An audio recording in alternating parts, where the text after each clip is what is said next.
আসসালামু আলাইকুম এভরিওয়ান। আশা করি সবাই ভালো আছেন। আল্লাহর রহমতে আমিও ভালো আছি।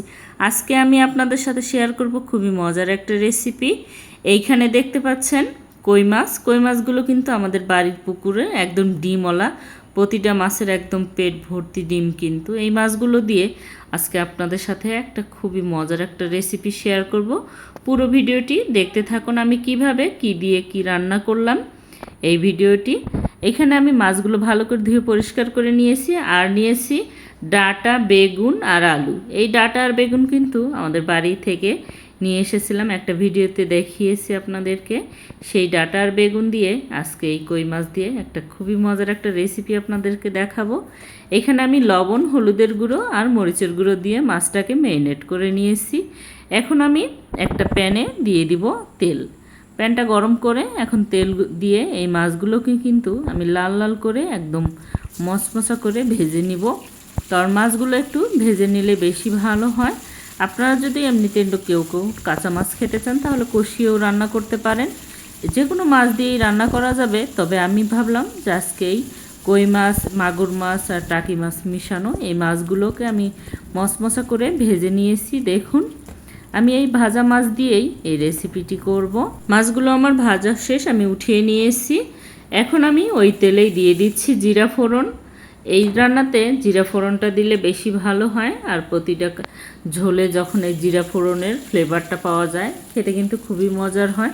নতুন রাঁধুনি বা ব্যাচেলর যারা, তারা কিন্তু এই রেসিপিটি ফলো করে রান্না করতে পারেন, দেখবেন ভালো লাগবে ইনশাল্লাহ।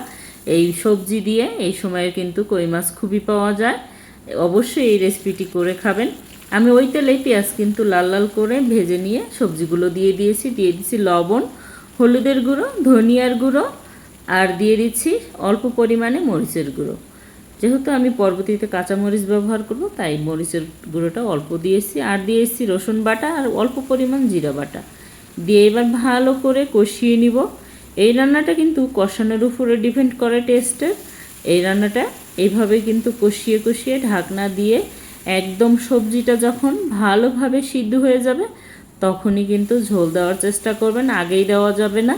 দিলে সবজিটা পানি পানি লাগবে, তাহলে এই সিদ্ধ হয়ে, এই জন্য আগে রান্না করে যখন মশলার কাঁচা ফ্লেভারটা চলে যাবে ওই পর্যায়ে কিন্তু ঝোল দেওয়ার চেষ্টা করবেন।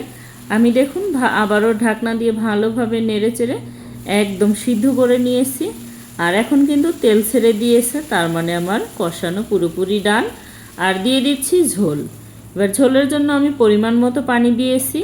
আপনারা চাইলে কম বেশিও দিতে পারেন, যদি বেশি একটু ঝোল ঝোল খেতে চান আর একটু বেশি দিতে পারেন, আর একটু কম খাইলে কম, আপনার যেমন ইচ্ছা তেমনই দিতে পারেন।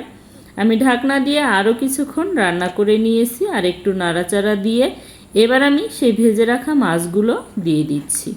মাছগুলো দিয়ে উপরে আমি আস্তে করে বসিয়ে দিব, যাতে মাছগুলো এই ঝোলের সাথে সিদ্ধ হয়ে নরম সফট হয় এবং সবজিতে মাছের ফ্লেভারটা ভালোভাবে প্রবেশ করে।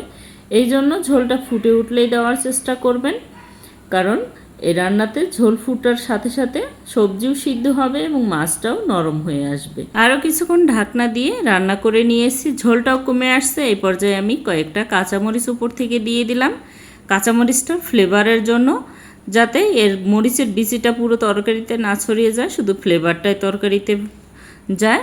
লাস্টের দিকে ধনিয়ার পাতা, কাঁচামরিচ দিলে ভালো হয়। যেহেতু আমার হাতের কাছে ধনিয়ার পাতা নাই, তাই লাস্টের দিকে আমি কাঁচামরিচটাই উপরে বসিয়ে দিয়েছি।